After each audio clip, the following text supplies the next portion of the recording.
we are, as investors, we believe here in the Baltics as a really good point of investment. The current investors, but we also want to attract new investors because we believe strong economy gives also strong and stable governments.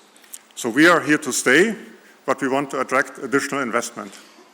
And for that, here in the conference today, we want to talk about points which have to be improved, actions which have to be taken. We see, and you will see as well in the presentations, we see a need for improved investments in education. We will talk about reduction of bureaucracy, but we will talk as well about investments. And the main focus area we see, and also the investors see in the sentiment index research, is really defense, and that's of course, let's say, unfortunately a new topic we have to deal now with, but it is important. Then of course innovation, R&D. Here we have to work together to create more investments, and of course infrastructure, including energy. So those topics are, and that's why we extended it to the Baltics, those topics are really a great playing field for cooperation between the Baltic countries. And we believe that today we can really improve that and talk about cooperation and how we can really do things together here in the Baltics. So looking into the agenda,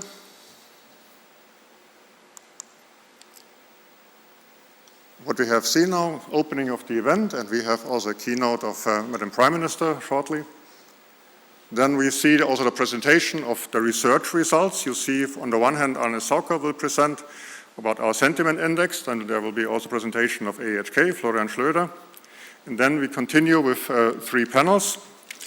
And the first panel will be reflections on investment trends across the Baltics. So there will be again investors discussing. And then after the break, we have a discussion about stimulating FDI and how the Baltic states can cooperate. So here we expect the 3 ministers of economy of all 3 Baltic states. And then finally, we have a panel about what the European Union can contribute to the development of the Baltics. And here we have as well Commissioner Vainovskis in the panel. And after that, you will have some time for networking. Before I hand over to the Prime Minister, I want to thank you as well, the Investment and Development Agency of Latvia. So thanks a lot for the support we received for this event. And yeah, we're very happy that we can do it in this great environment and with so many great and honored guests. And we have additional partners. We did it together, this research, with the investors in Estonia and Lithuania. So big thank you as well to the investment agencies in all 3 Baltic countries who supported that. AHK. I'm, by the way, as well the president of AHK, so that's why one of the reasons why we do that cooperation as well together. And Stockholm School of Economics and Riga Business School. Before I hand over, only maybe one more personal note. I know this is a new thing to have a discussion between the 3 Baltic countries, and it's not about competition today, at least. I know you like to compete, everybody likes to compete, that's the same here in my 3 teams in the 3 Baltic countries. And it's good, because we have different mentality, different strength. But the more important, and that's what I see as well in my daily business, is whenever you come together, when you unite the 3 countries, then you can get something even better. And that's my wish for today, that we can work on that, and that we can really go beyond borders in all senses, and that we can really have a new Baltic way of investment and security. So thank you, and please, Madam Prime Minister.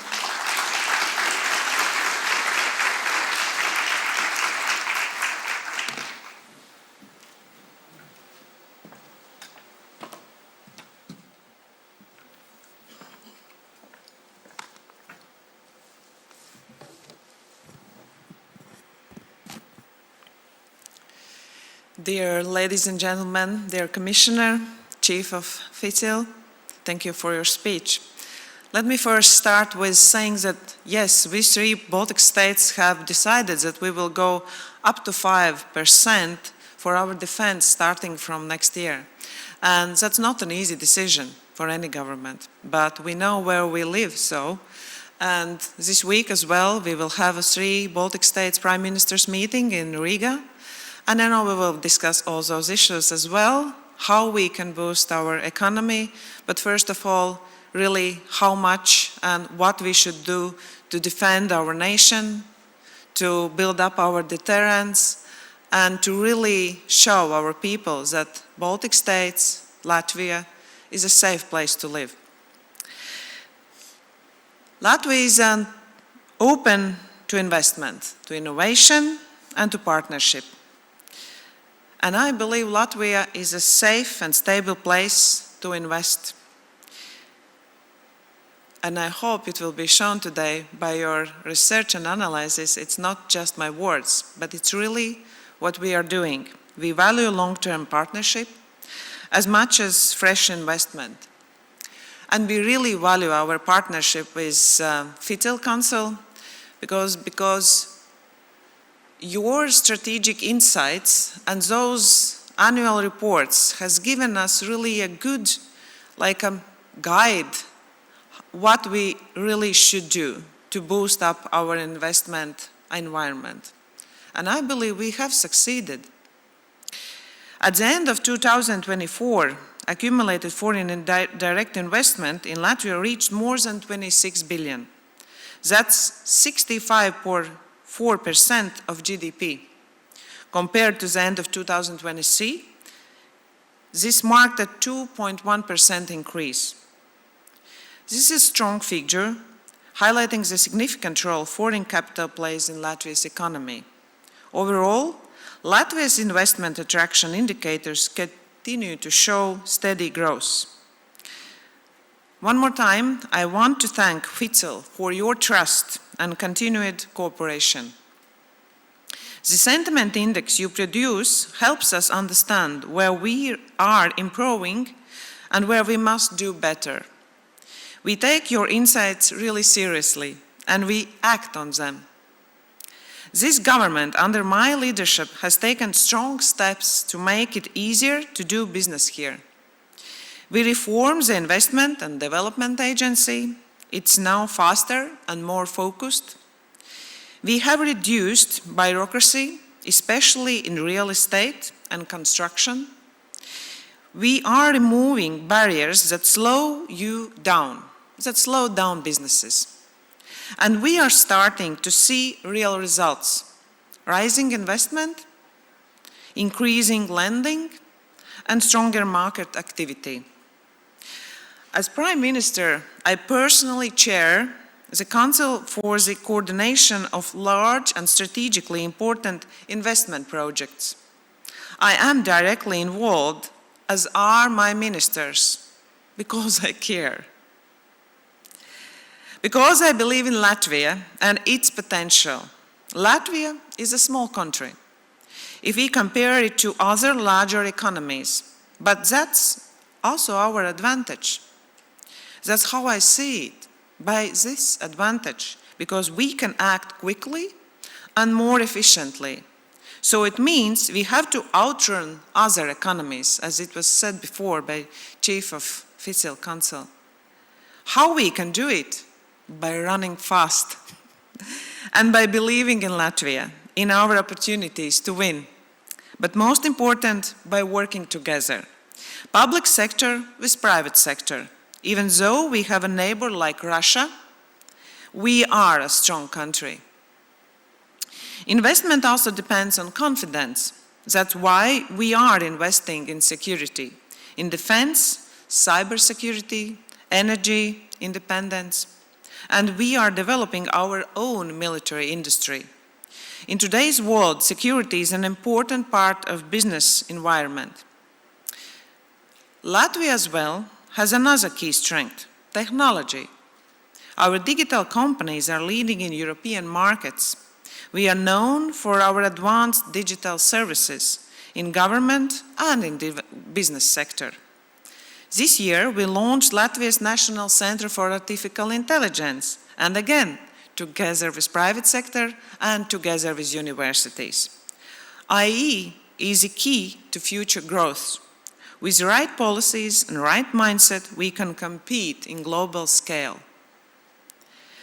Latvia is not alone. We see the value of regional cooperation to build infrastructure, expand markets, and ensure stability. And not just in Baltic states, in Europe.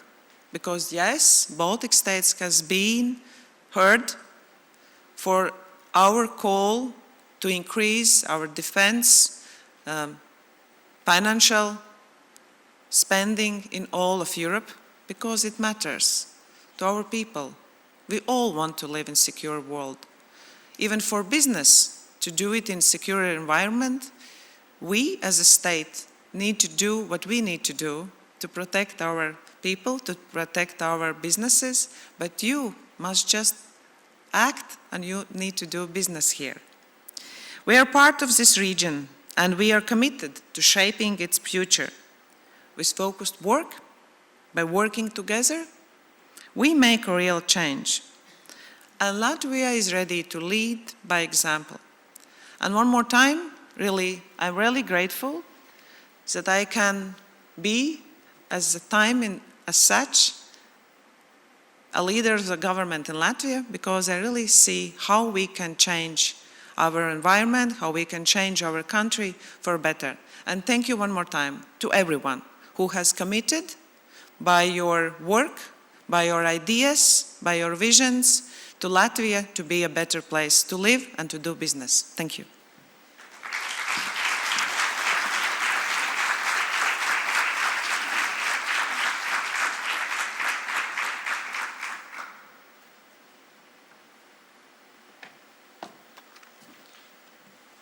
Thank you, Madam Prime Minister. It was an honor to have you here and this welcome speech, and what I took, and that could be the guidance for the whole event today. So we have to run fast, but we have to cooperate. And that's exactly the spirit where we want to do this cooperation today. But before we really go into the discussions, I'm asking now Arnis Sauka. He will present the findings of this year's sentiment index, the first time for the 3 Baltic states. So Arnis, the stage is yours.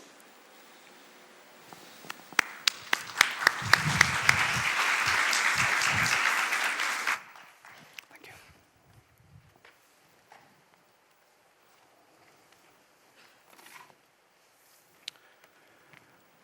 you. Excellencies, ladies and gentlemen, it's looking back, it's 10 years ago when we started this sentiment index, and as it was noted, this is the first time we cover 3 Baltic countries.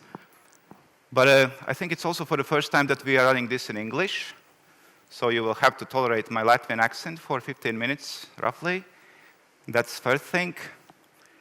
Then again, not just we are looking on 3 Baltic countries, but we are also looking on slightly different topics, right? So traditionally, we also we have, as usually, the investment climate assessment, but some new topics has came in also in this research, and we, of course, we also have more entrepreneurs, more foreign investor companies that take place, that participate in this study. It's almost 120 from 3 Baltic countries, slightly more in Latvia, a bit less in Lithuania, Estonia, as you can see on the slides. But then again, is it really about the quantity? I mean, look on those brand names that we are sort of that we've been talking, that the FICIL people have been talking, the FICIL team interviewed. So many companies, each of them probably worth listening to, and each opinion matters. Yeah, actually, there is also another slide, right? So many important opinions. So, without further ado, I will get into the main findings of this year's FICIL Sentiment Index. And here, what we see first is, why foreign investors matter. So we see the contribution. This is the slide that we usually show to the government officials, and whenever we present the FICIL Sentiment Index. And this is a slide for Latvia. The contribution for taxes and other indicators, so we see how important foreign investors are in Latvia. Unfortunately, we could not collect this type of information for Lithuania and Estonia, but there are no reasons to believe that foreign investors contribute less in Lithuania and Estonia, right? So, a very, very important contribution, obviously. And these entrepreneurs, these foreign investors, this is how they evaluate this is what is the sentiment of the current investment attractiveness. Mind that last year, at least in Latvia, we asked about the progress in 12 months. So it was not really kind of the state of existing situation. So we cannot really compare, really. But for Latvia, at least, we see that this is 3 as of today, and last year it was 2 as a progress for 12 months. So I think the key conclusion is that the sentiment is average, and it's not really improving very fast. So this is what we can say for Latvia. So it's not very bad, it's not very good, it's average, and this running thing that was mentioned by the Prime Minister is something that I think we really need to achieve things faster, right? And yeah, we see in Estonia the entrepreneurs, the foreign investors assess the sentiment a bit less than in other 2 Baltic countries, which to me at least came as a surprise, because in Latvia we are always jealous to Estonians and also a bit to Lithuanians. These are top 4 priority areas where urgent attention of the policymakers are needed, as emphasized by the foreign investors in Latvia. So you see there are some differences and some common points. So defense and the availability of labor, especially hands, are the 2 things that are common for Latvia and Lithuania.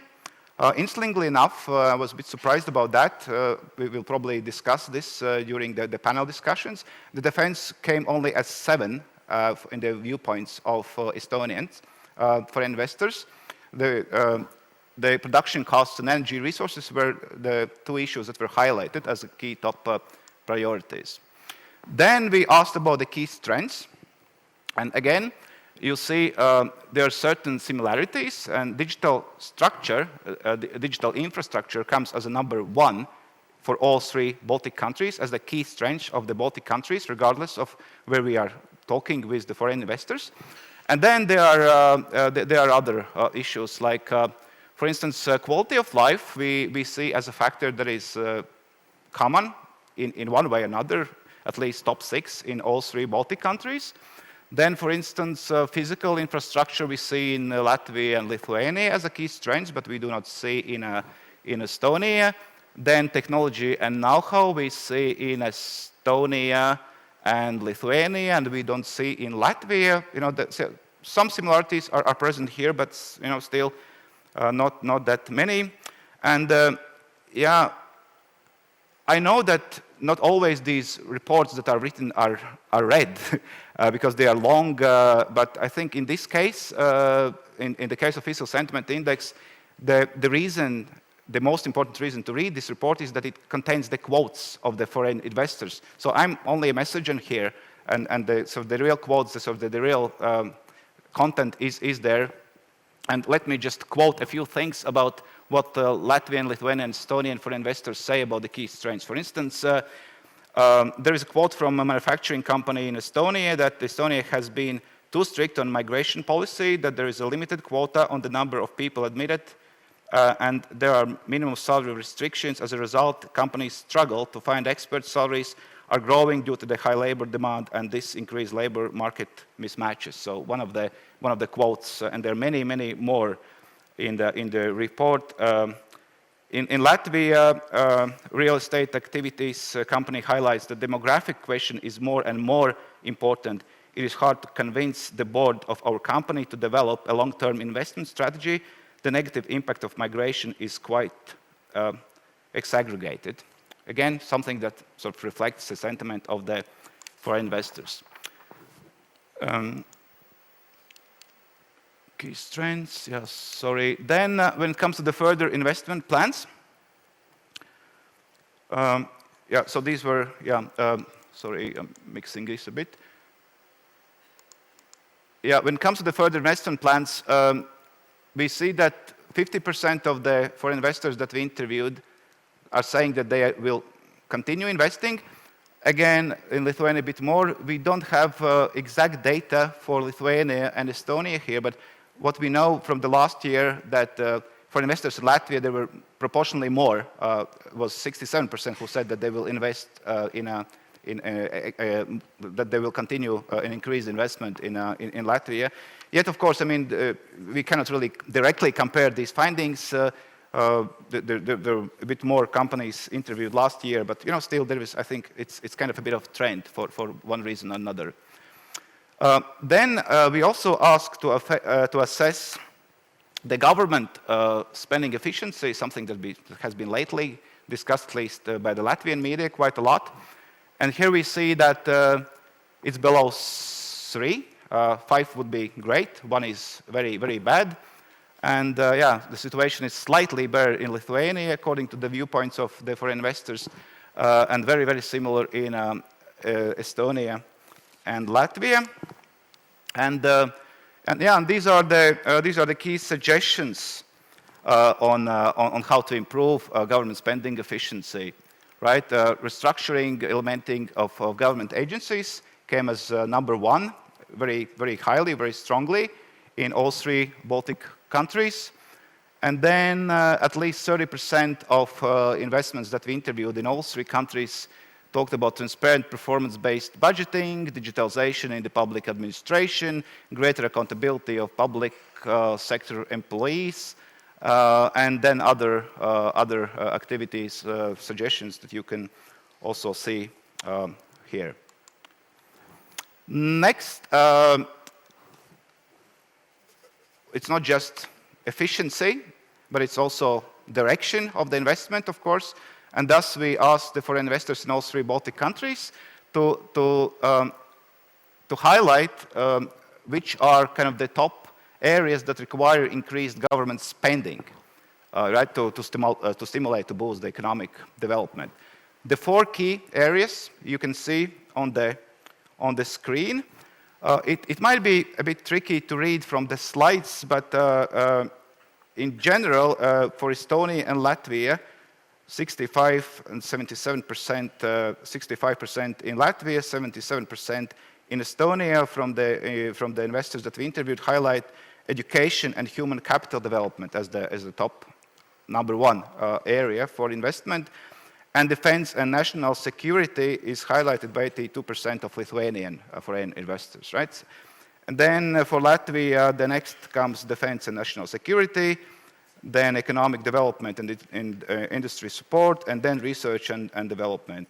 Estonia, again, research and development is in the 2nd place, economic development and industry support is the 3rd, and defense and national security is 4th. And for Lithuania, the 2nd is education and human capital development, then economic development and industry support comes, and research and development comes as a 4th. So in one way or another, the same criteria, the same highlights, just maybe in a slightly different order. Further, we also asked about suggestions of foreign investors in all 3 Baltic countries on how to reduce geopolitical and security concerns. And here we see that the Baltic level collaboration came as a 4th most important aspect, right, in the context of the today audience and today discussion. And EU level economic and military collaboration was highlighted as the top number 1 priority, which is of course also EU versus Baltic and how it kind of fits together. It should be probably something that we will discuss in one way or another in more depth in one of the panel discussions today. Yeah, investment in national defense industry and stronger NATO presence were also 2 aspects that were highlighted by foreign investors in all 3 Baltic countries on a, as you see in the percentage bar, on a great extent. Yeah. Well then, and I think this is really to the point of the meeting, since 3 Baltic countries are together today here and discuss the challenges and the ways forward. So which are the areas where the 3 Baltic states should collaborate more intensively was another question that we asked to 3 Baltic countries foreign investors. And yeah, well, you know, defense is of course very, very important. Again, you can't really maybe read it from the slides, but defense was highlighted as the most important area, as a priority, top number one in all three Baltic countries. And then energy and environment came as a second in Estonia and Latvia. And for Lithuania, infrastructure came as a second. And then science, technology, and innovation was third in Estonia. Economy and industry development was third in Latvia. And science, technology, innovation came third in Lithuania. Then we also asked to assess for investors the level of the EU support to the Baltics. And actually what we saw from the quotes is that foreign investors in all three Baltic countries very highly appreciate EU support. And there were many, many positive quotes and many sort of good things were visible from there. But when it came to the numbers, we see that foreign investors also see that there is still, a bit of potential in this, right? So it's 3, it's average, but it's not 4, it's not 5. Yeah. So for investors, obviously, even though acknowledging the big support of EU and sort of, the importance that it brings, still see potential of improvement in this regard. And we then asked which are EU support instruments that would be most helpful to address security and economic challenges it faces in a new geopolitical reality, especially in the context of the Russia war in Ukraine.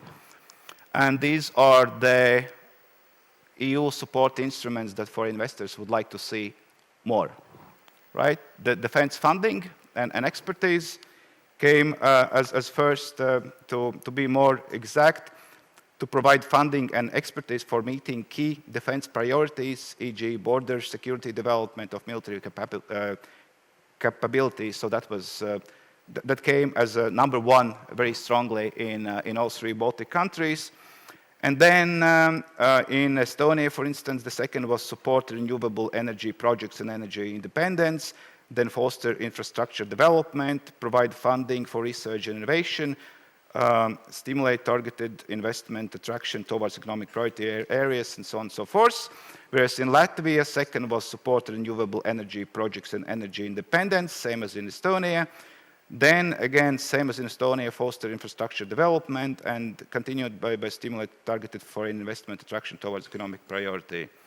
And finally, in Lithuania, the second EU support instrument that foreign investors would be willing to see more was boosting development of high-tech ecosystem, something that we could not really see in Estonia and Latvia, followed by support renewable energy projects and energy independence. So these were the kind of the key EU support instruments that foreign investors in the three Baltic countries were looking for most. So yeah, this is all from me. Again, I'm only a messenger here, and that's my privilege to present this sentiment index for the 10th time already to this nice audience, and we should really thank a lot to all the cooperation partners this year also from other Baltic countries, and I'm looking forward to the further discussion myself. Thank you.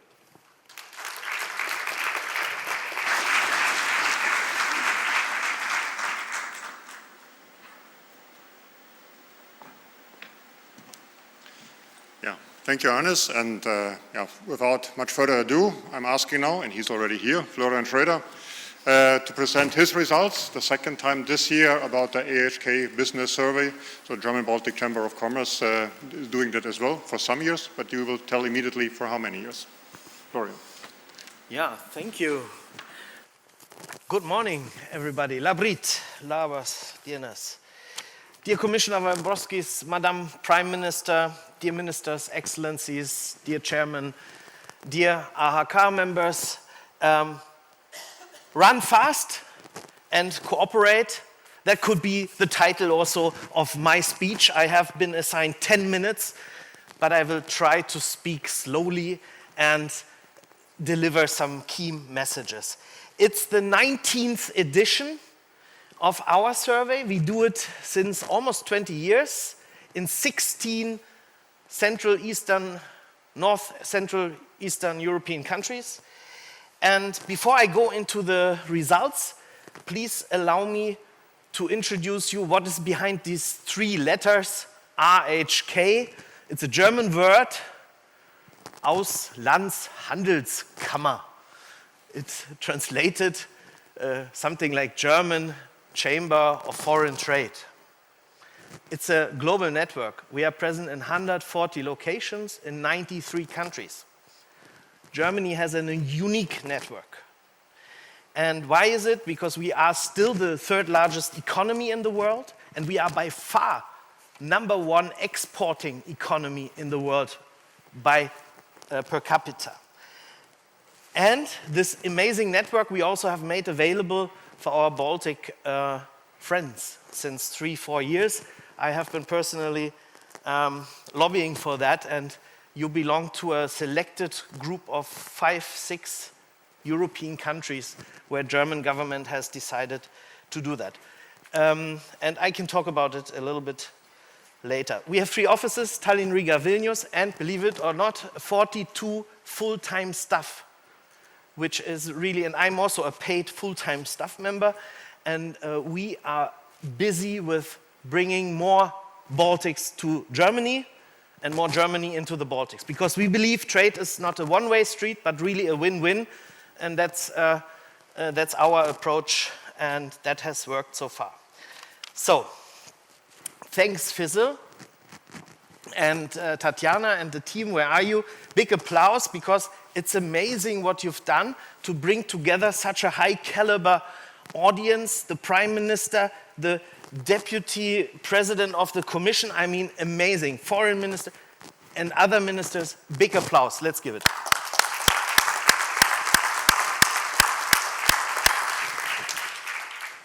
The Baltic Sea region, these countries from Norway to Estonia, let's say, including Germany,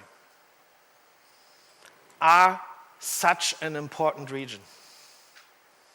For Germany economically, also, I think most often overlooked, we do trade in terms of 333 billion euros in both directions. That's more what Germany does with the US or with China. And if I tell this German policymakers, there's a wow moment in that. Yeah? Also, the Baltic Sea region, I think, is one of the most prosperous regions. It's one of the most democratic regions. It's one of the most innovative, one of the most digital, and I really believe it, one of the most beautiful regions in the world. And so actually our location is a great asset here. It's not only, and let's forget about the neighboring situation, but it is a great asset, and let's work together to make it, to realize that. So, now I have 3 parts. Part A will be rather short and about the current economic mood. Part B will go into the investment criteria, 25 factors we have, and we do this over 16 countries, so we also have a ranking which I can present you, and then I will deliver you 3 conclusions. So let's not waste any more time and hope this works. Yes, amazing that we had, that I did, and now here we are. So, and actually this is 25 pages. I have 3 staff members here. We will distribute it, and here you find all the raw data in nice pictures. I here summarized the first 3 pages, and what you can see here is that we have basically a bit gloomy Estonian mood. Yeah? It has deteriorated in all 3 dimensions in the last year, but on a relatively high level, and we have relatively high stable Latvia and Lithuania. Now if we look, this is the assessment of our guys of the current situation. If we look at the future, we can see a similar picture The Estonians have a bit less optimism at hand, and Lithuania has a bit slightly more positive, but rather stable. So that is about the current mood. Let me move on to the investment climate. So here, as I said, we have 25 factors. Very difficult probably to read, but you can look at, we find it in here on page 8 following. You'll also find the Central Eastern European averages here. And to make it a bit easier, I have used stars. So the yellow star means best in class. You can see which country has most best in class. There's Lithuania, also have some.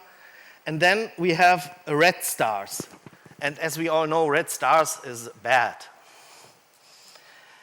And that means it's the last in class, basically. And here Estonia has 2 red stars in one factor. And I don't know if the Estonian minister is already here, but he would know what it's about. I call it the tax thingy, yeah? Because it's about the taxation. There's something happened in Estonia. And that went bad from 0.6, so that's an amazing shift in the negative. So what we make out of this, and it's a bit different assessment than what my previous speaker said, we have now, the winner is Estonia, and on the second place, Lithuania, and on a rather good 6th place, Latvia. And actually, this ranking hasn't changed if compared to last year. So Estonia, Lithuania kept their 1st place, and Latvia also the 6th place. Now,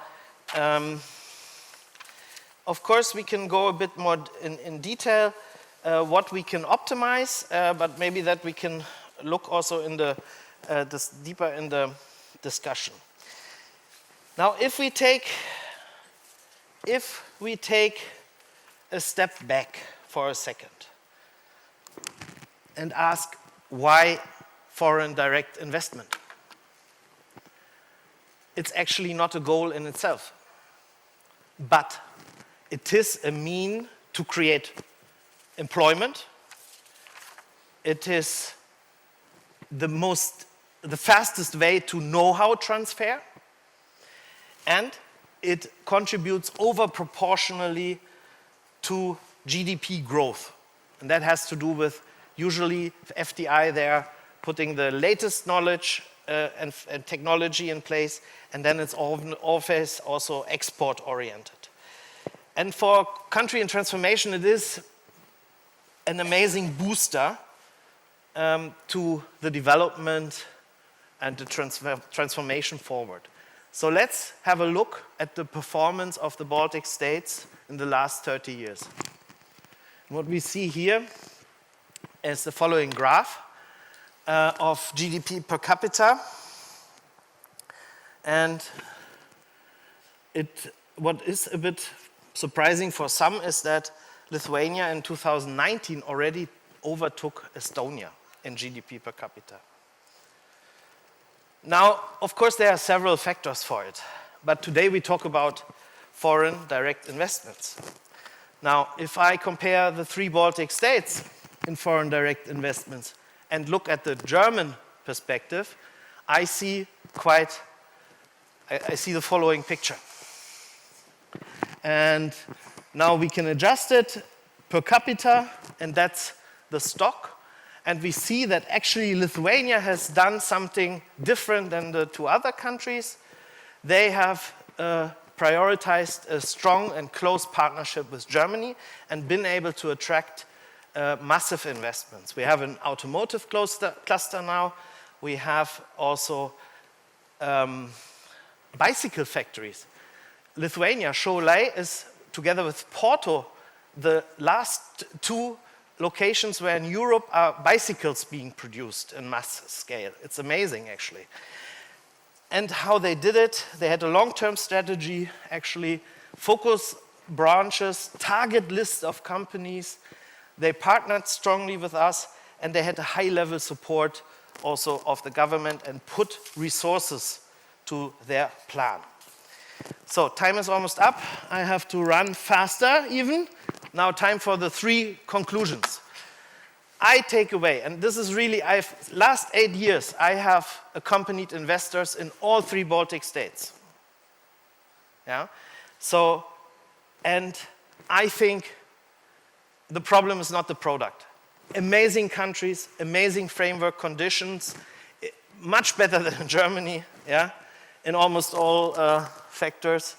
And I think maybe it's not the product that needs work on, but the marketing. Yeah. First message. Let's brainstorm how we can increase visibility. In my experience, what worked is 6 years ago, I started the German Baltic Digital Summit. And I took each year a different foreign Bundesfederal state and organized a big summit and put a joint delegation together.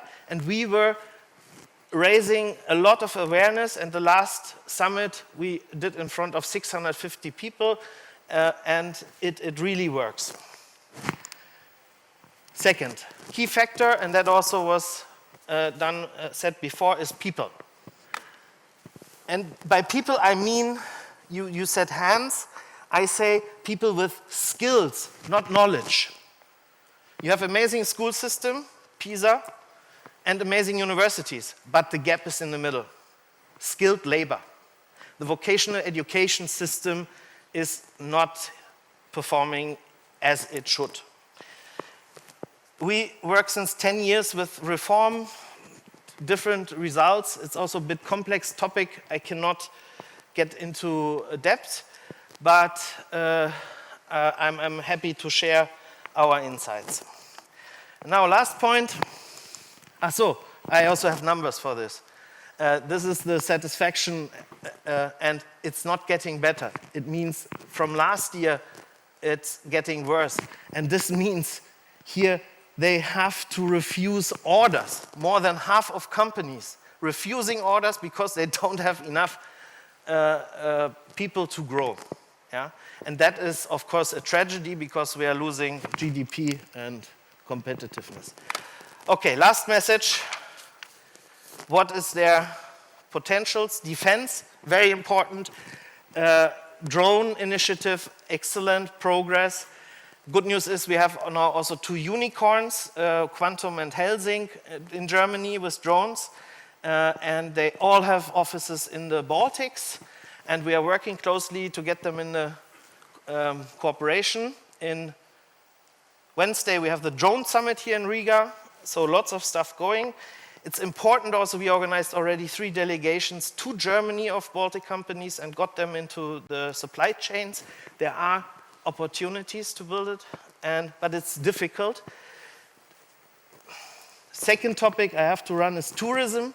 I think a lot of unused potential, especially after there's no more Belarusian tourists. But there's lacking really a brand. We did a Spanish, German, Latvian workshop last summer. I invited all the bosses of the tourism, including ITB, the largest European tourism fair. The CEO came, and we found there needs to be a brand. And here I see lots of synergy potential, yeah? Because in Germany, Baltikum is the brand everyone knows. And of course, I always have to tell them the Baltikum doesn't exist. It's only in your stupid German brain. But it is 3 countries. They are very different, but very beautiful. And lots of work, I think, can be done. IT also, you see, you're leading. But video gaming, we tried 5 years ago to get an incubator going with Finland, Denmark, and Sweden, and it was in Ventspils, it didn't really fly.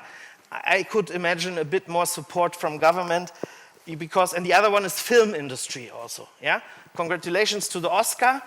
The good news is there is also Sissi and Mozart and films really successfully produced. I see potential here.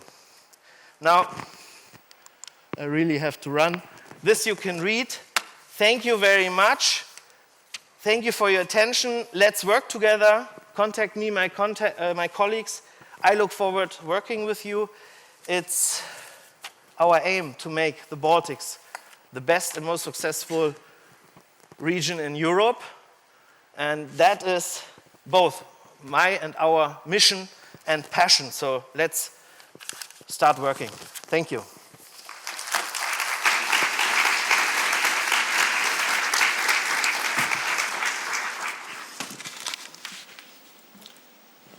Thank you, Florian.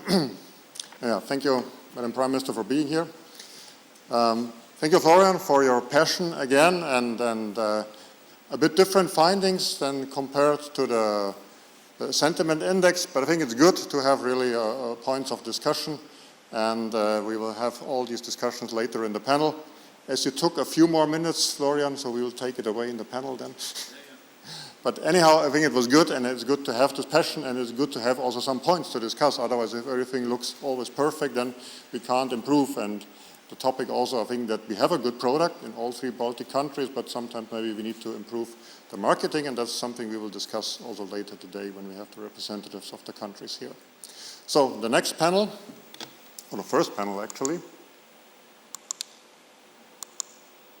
will be headed by Māris Vainovskis, so my co-chair in FICIL, and he will introduce the participants of these panels as well. Thank you, Reinhold. Excellencies, Commissioner, Prime Minister, Honorable Ministers, dear investment community, thank you so much for coming together today.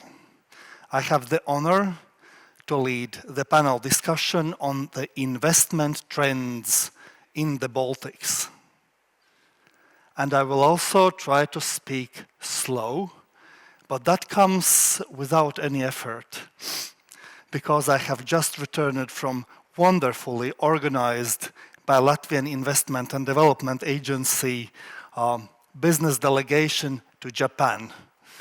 And so much inner peace. It was a state visit by our president and Minister of Economics. I'm not sure whether you have such an internal peace. So many interactions, so many speeches, so many contacts. Fantastic work by LIAA. Okay, so today we are doing the Baltics Sentiment Index. And that strikes me as so timely move. Because what happens, and we have heard it from many, many investors, that it is the right time for the Baltic states, who will be becoming this arc and are this arc of defense, arc of resilience. We are at the forefront, and security matters dominate the agenda, dominate the investment decisions. So as part of this arc of resilience, it is so timely to speak all the 3 Baltic states investors together, alongside partners in Scandinavia, Baltic Sea region countries, with great support from Poland, from Germany, and other countries. Therefore, I'm honored to invite on the stage great panelists representing all the 3 Baltic states, foreign chambers, investor councils, research institutions, academia. Please, may I invite on the screen, yes, here on the stage, Liene, please. Florian, you just heard the fantastic presentation from him. Peter, please welcome Šarūnas and Arnis. Please take your seats.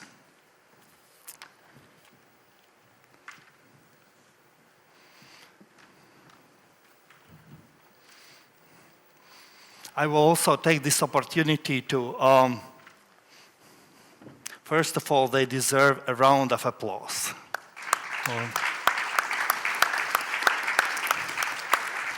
I will take this opportunity to introduce a little bit closer with each of the participants. We have Liene Dubava.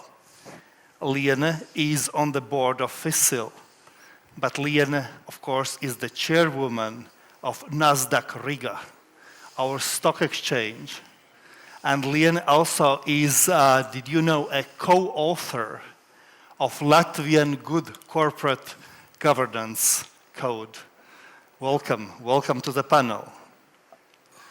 We have Florian Schröder, just heard from him, a fantastic presentation, CEO of German Baltic Chamber of Commerce. Florian, you come together by pooling your experience across the world, global experience now concentrating on developing and strengthening the links and trade and investment among Germany and Estonia, Lithuania, Latvia. Thank you for being here. We have Peter Thomsen, chairman of the Scandinavian Chamber of Commerce in Estonia and board member of our great friend organization, Foreign Investor Council in Estonia. I know you are also from the business, because your business brings together Danish competence to the farmers in Estonia. And by the way, did you know, my research suggests that Peter has been awarded several medals for his service with Danish army. You have been on missions in Iraq, Kosovo, Bosnia under NATO and Danish defense operations. Much respect to you, Peter. We have Šarūnas Genys, who leads Invest Lithuania's manufacturing team. But you have also had great experience within your Miltech task force and defense stream lead. I have also done some research on Šarūnas. And Šarūnas, he has basically been also everywhere, almost everywhere in the globe, working from too many remote locations, but remembering that you are from Lithuania and bringing this knowledge, this global strength back to your country, now representing Invest Lithuania. Which continent you have not been in? Antarctica, yeah? So, okay, yeah, on the bucket list. So, and we have last but definitely not least, Professor Arnis Sauka. For the 10th year, you are with the Sentiment Index. Thank you so much, Professor, because you bring not only sentiment, but sentiment based on hard data and scientific observations. So, without further ado, I would like to start this panel discussion with general reflections. Because, well, on this business delegation, one businessman said, I will have quite soon an investment from France investors. Will not they be somehow afraid to invest here? I said, no, we have just done a sentiment index.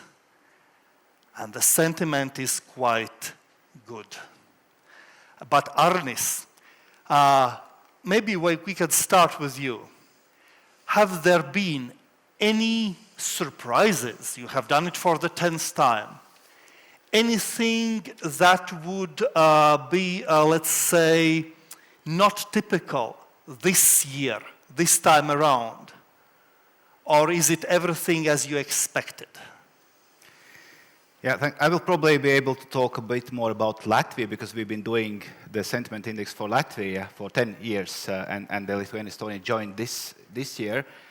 And then I would also probably need to borrow a bit of your inner peace talking about these things. I was not in Japan, so next time I should probably go there. But I think I wish we would have more positive surprises every year, because if we look back like 10 years ago, and if we would present the findings for Latvia, like 10, 9, 8, 7, up to today, I think we would see that the topics that for investors highlighted as challenges are more or less the same. Insolvency has disappeared from the list. That's one, I think, great achievement by FICIL. In some years, health has been more emphasized, but then again, the COVID was probably guilty when we saw kind of we need doctors, but we cannot produce them in 2 weeks. Right, then we always talk about, and that coming from the Stockholm School of Economics and Riga academic institution, it wouldn't be surprising that I will highlight this, but we keep talking about human capital, not just hands or skills, as you said, but actually knowledge and skills combined, from academic personnel, from sort of science, research, innovation. This is what we keep talking about year by year. This year we talk about this more in the context of the defense, and I think that is a good surprise. But it's obviously that we should do this, but there are many things that we obviously should do, and this one is what we are doing, and I'm pretty sure, I hope that the government of the Latvia, the policymakers, will keep talking about the research and development in the context of the defense, because the defense spending is increasing, and it's a black hole as a science. You can waste all the possible money in the world in this black hole, right? So if you don't direct this money wisely, so from the national interests, we would probably be instead to have production and to leave some of this money at least here. But of course, we cannot do everything alone, and here the cooperation from the Baltic countries is essential, and of course the cooperation of EU in the context of the wider debate, the US competition with European Union, the China comes in, so here we also can play a substantial role in terms of how we would do this smarter. Of course, then we have the hands issue of the labor. That's tricky with the migration challenges. We entrepreneurs kind of need this, but then we see examples which do not allow policymakers to kind of to get into this. So this defense is it's not surprising, but this is very, very, very strong element this year. It was less even last year, and much less previous year. And I think what is important, and which comes as a surprise, and a positive surprise, that even though foreign investors are highlighting defense issues, they do not forget about other things, right? And I was reading the head of State Revenue Service of Latvia recently highlighted that even during the war, if it comes to that in any country, we still need to collect taxes, we still need money. And this is what the case of Ukraine showed. Yeah, and this is such a powerful observation that those who are here, they are not afraid and they will actually invest further. And that's, I would say, a big takeaway across the 3 states. Well, that's also true, and we saw that 50% at least are from I think from Lithuania and Estonia, or Latvia. There was 37, I think. But anyway, many are planning to continue investing, which is good, and I think it's also a signal for other countries, for other foreign investors.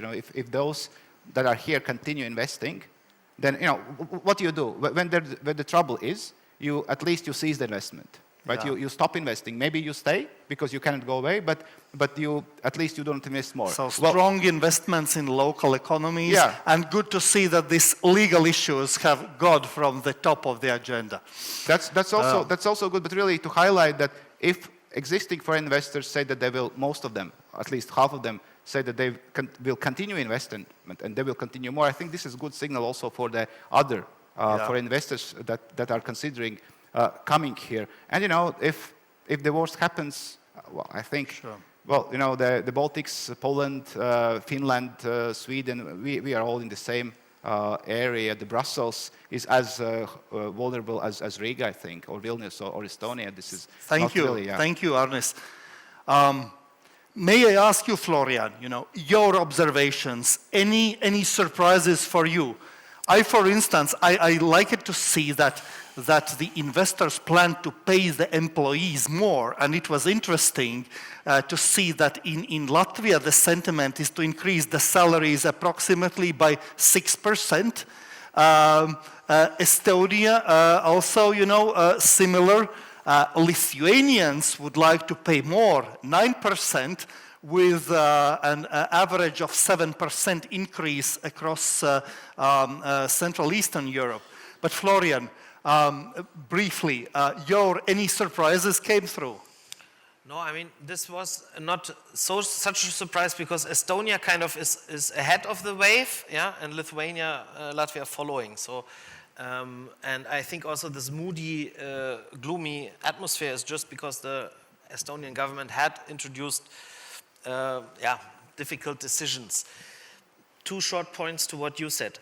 Great, you said skills and knowledge. We have a word for it. It's called duale Ausbildung. Dual, yeah?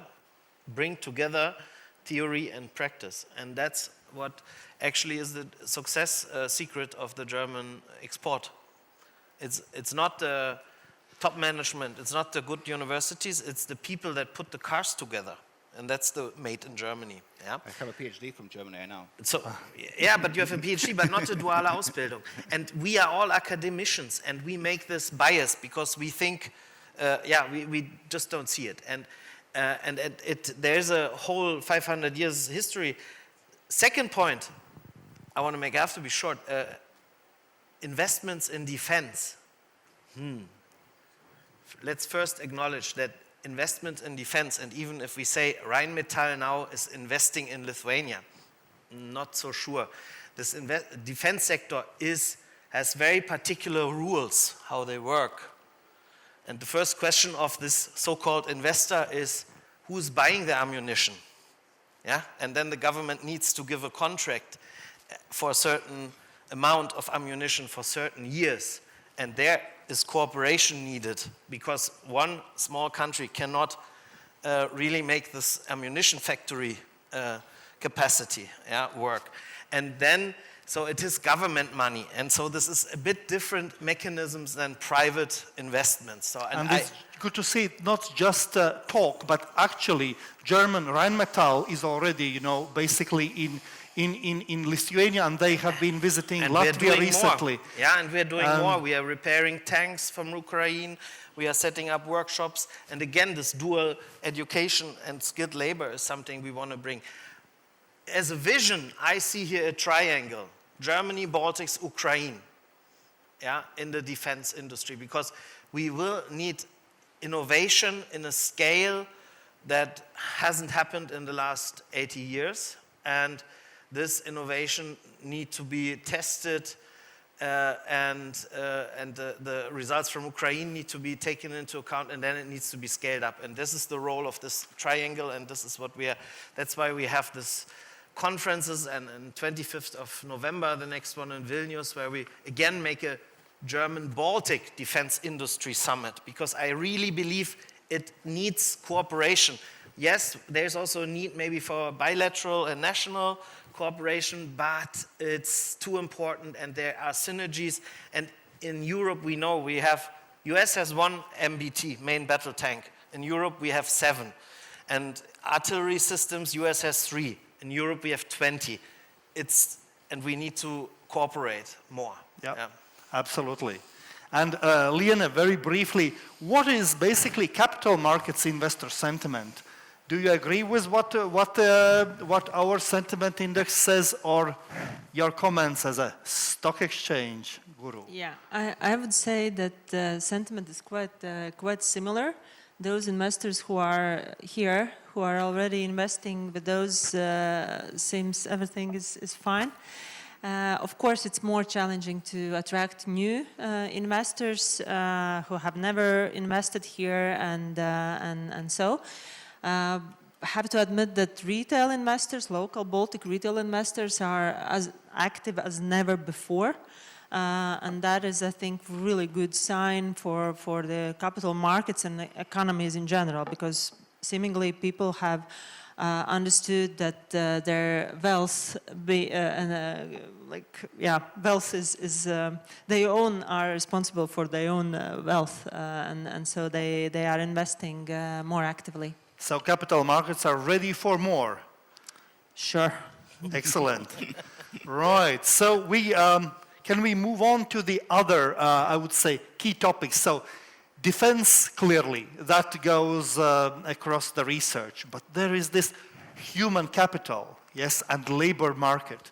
It is a recurring topic.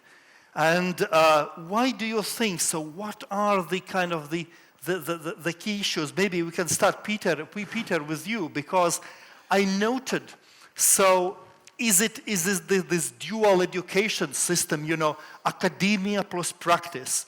Is it something that we should improve in our immigration policies? Or is it something to do with the emigrating workforce? What is your take, Peter, on the workforce, on the human capital issue?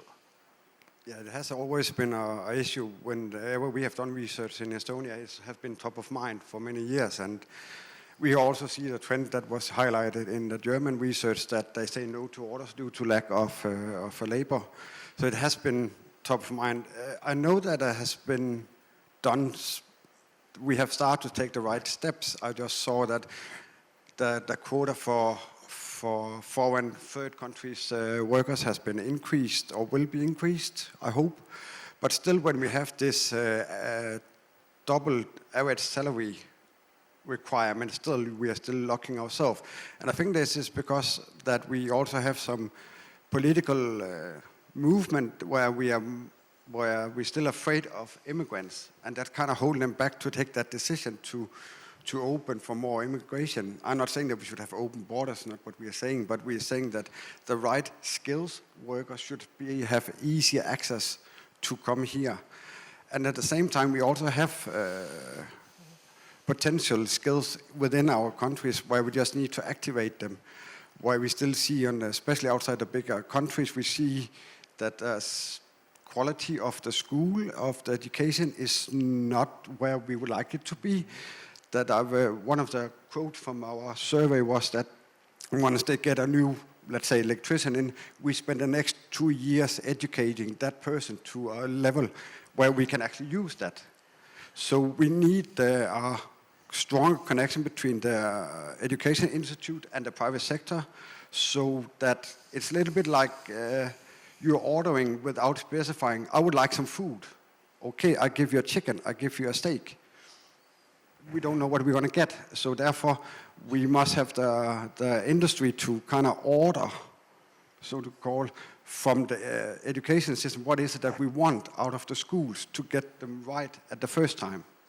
So a stronger coordination between the private sector and the education system, but also between the three Baltic countries. So if you have an educated electrician, for example, in Estonia, his certification would also be valid in Latvia and Lithuania, making our mobile workforce much more active.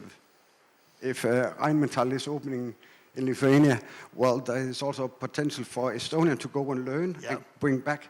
But if they can't use their own education because of lack of certification, etc., if we have this pan-Baltic certification system of some education where it makes sense, will make it easier for our workforce to grow their own skills within themselves.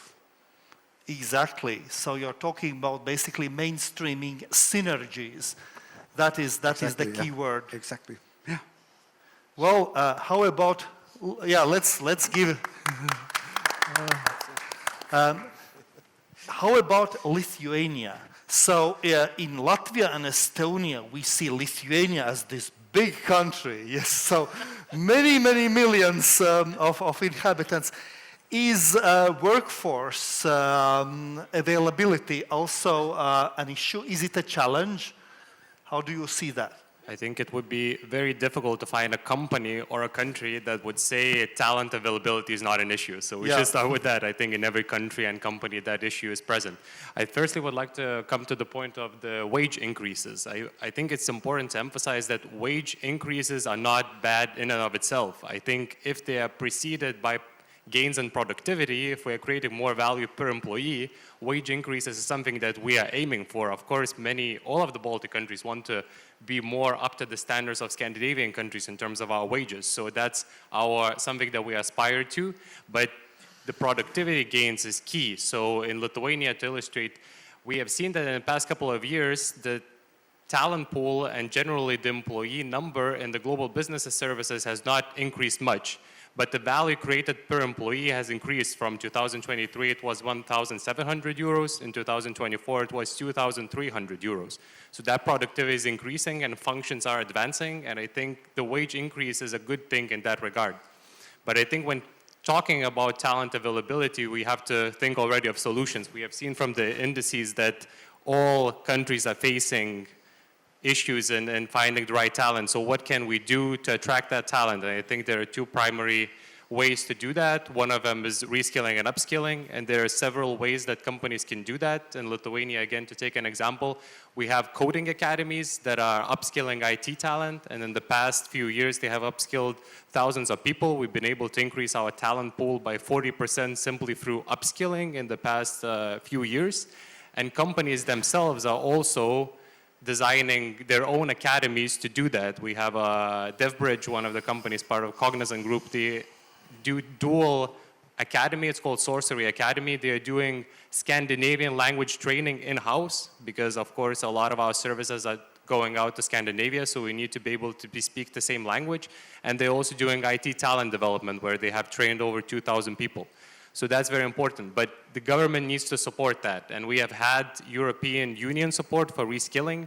And actually in Lithuania, those funds have just stopped recently because we used all of it. And now many of the companies are saying that it needs to become part of the national strategy and national budgeting to do those upskilling programs. They have calculated that for every euro that country has spent, Lithuania has spent 1.7 euro has come back to the country's budget.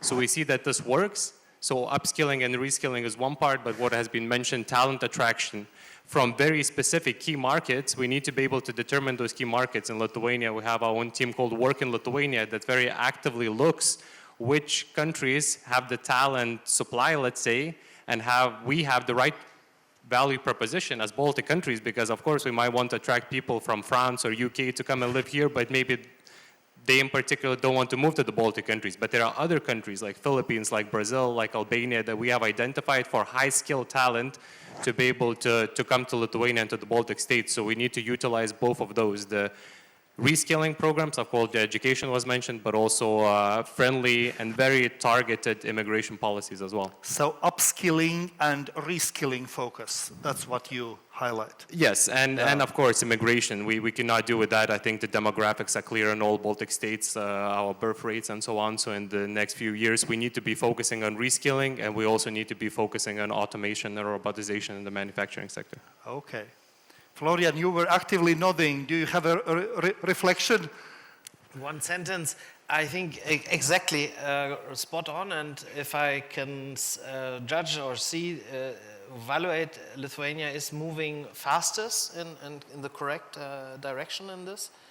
And however, I would like to shift your focus a little bit. You said the companies are doing these academies and these initiatives and so on.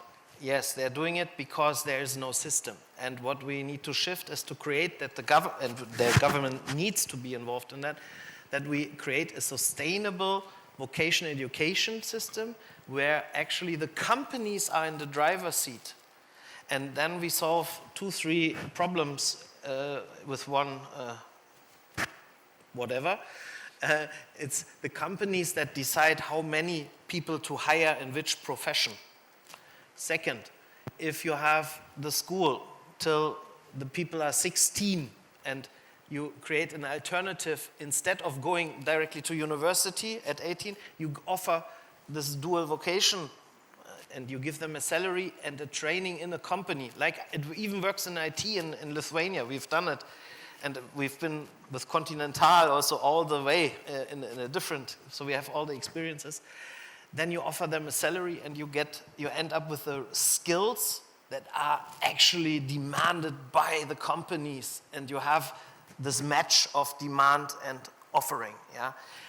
But initially you need to invest and design this smart, sustainable system. And thank you, Moderator, for pointing out spot on the certification and the cross-border standards. And you've mentioned it also, so essential. It was the reason 150 years ago German chambers of commerce were established. Because an electrician or carpenter from Hessen went 200 kilometers further and he couldn't work. Yep. And so they had to harmonize the standards. Yeah? And then you create so many synergies. Yeah, yeah, exactly. Okay, yes, and your interaction, Arnis, and maybe also very briefly, I have now put here the slides. If we are moving on to the efficiencies, right? So the efficient governance spending and all other reform proposals. Arnis, your reflection, and very briefly, would you have anything to add or to highlight one item regarding the bureaucracy, simplification, and let's say to some extent reasonable deregulation to facilitate our investment climate?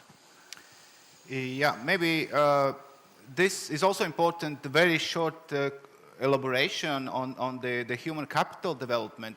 This comes from another study. We talked with big exporters in Latvia, and every single company said that they are educating or doing requalification within the companies themselves. And this is something to remember when you're talking about efficiency of spending. Well, you know, far from all money is in the commercial banks, and far from all the knowledge is in the educational system. So many companies are doing this themselves, and that only means for universities, for all the other educational systems to work closer, and government supporting this type of, not asking university create this specific program for this X company. That will never happen. That's too much of investment. But being able to work within that company, kind of having this cooperation, so that is possible. So there is a bit of smarter way needed about doing this. When it comes to bureaucracy, well, it's nice.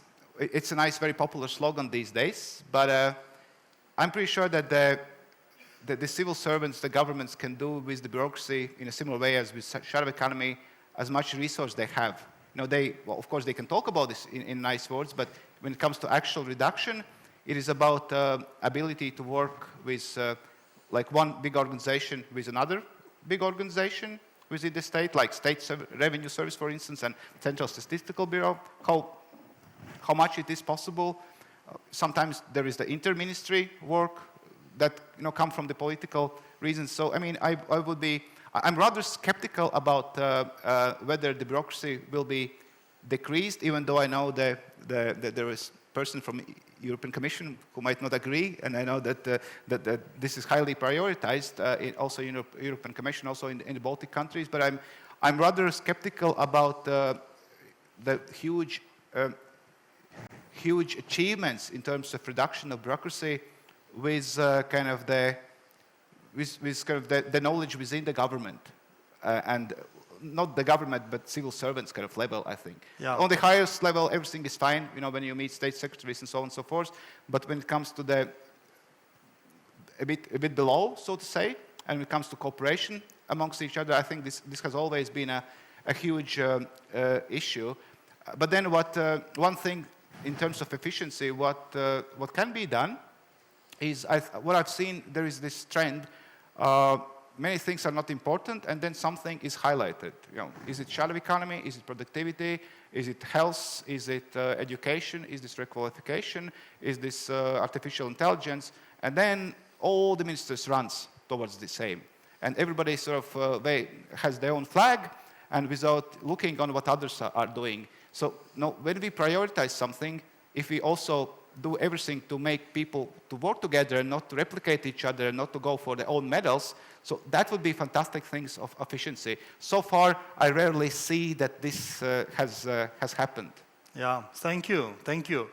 And you reminded of one of the key matters I wanted to still ask each one of you in closing, because if we talk about, so now it's possibility to talk to the policymakers here in the room, to the financiers, to the investors. Now, if you would have to give a message, right, to the policymakers about two things, which strength is already there, which needs to be sharpened, and which weakness should be eliminated. What would you give? What would be your message from the Lithuanian perspective?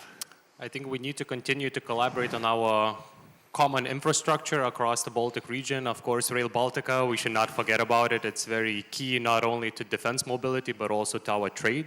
That's one key area. Of course, the border defense as well. All the three Baltic ministers met last week and signed a document that will focus on counter mobility in our border region. That's also very important. And of course, energy.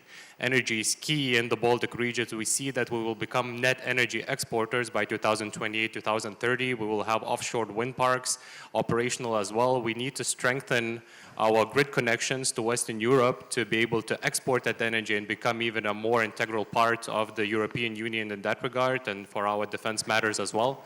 And one weakness I think that we need to address is to focus more on specializations in our regions, not to forget our regions due to inequality as well. I think for the successful functioning of the country, inequality should not be overseen, and we need to look which regions can have specific specializations. Like in Lithuania, Florian has mentioned, we have continental, and in Kaunas we have an electronics hub. In the port city we have more of a plastics hub. We need more of those hubs across all of the Baltic states outside of our region capital cities.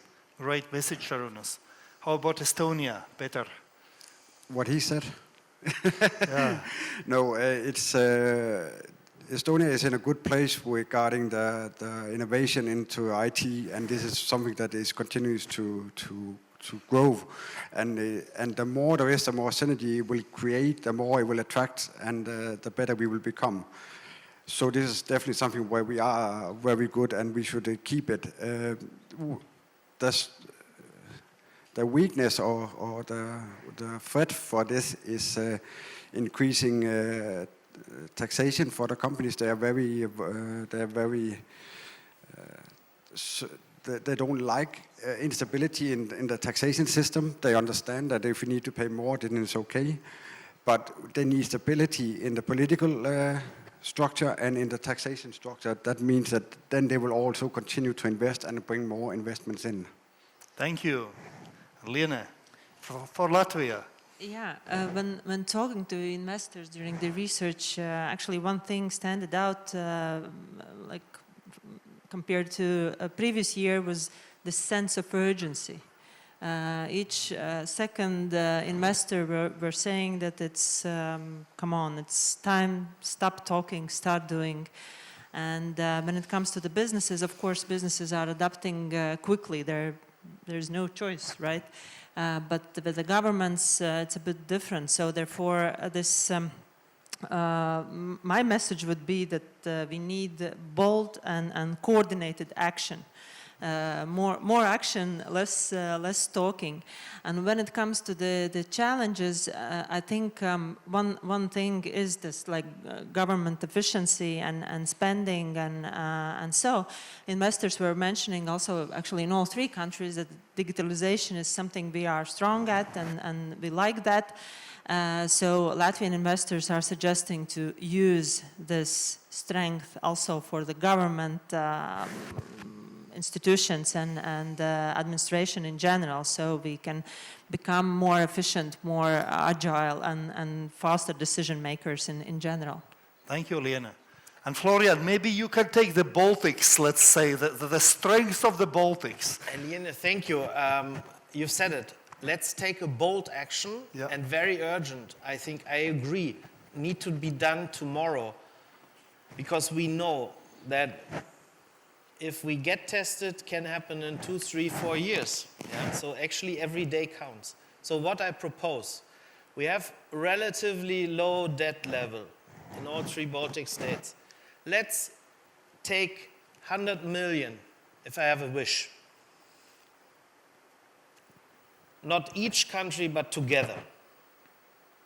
And make a real boost.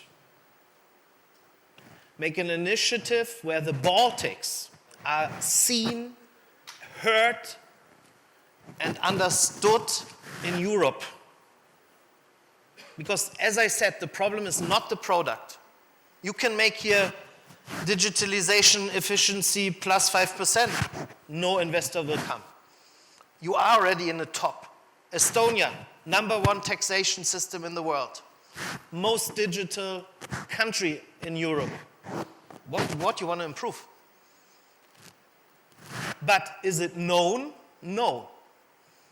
Do we have corresponding FDI volume? Naja. Is Estonia really marketing? Since 8 years, I talk to my government and say, digitalization in Germany, please, please. Can you just copy it? Nothing happens. So, but I'm really alone, and this is my 5% of my time job. It's my hobby I do. Yeah. So take 100 million, make school exchange, make culture exhibitions, create a Dachmarke, what's that? A roof brand, but also make national programs. Send the presidents, send the foreign ministers, send the economic ministers each week 2 delegations, really everywhere. So, in case the shit hits the fan, everyone in Germany and France has a friend in the Baltics, or knows at least what an amazing region this is. 100 million, I think, very well invested, better than 100 million in another ammunition or so. Yeah? Thank you for this energetic and worthwhile view. And Arnis, we started with academia, we end with academia. Just can you put one cherry on this cake as a recommendation? Yeah, I'm starting to think what the country and what it's known for, right? Well, Sweden, to me, is known for the Nobel Prize.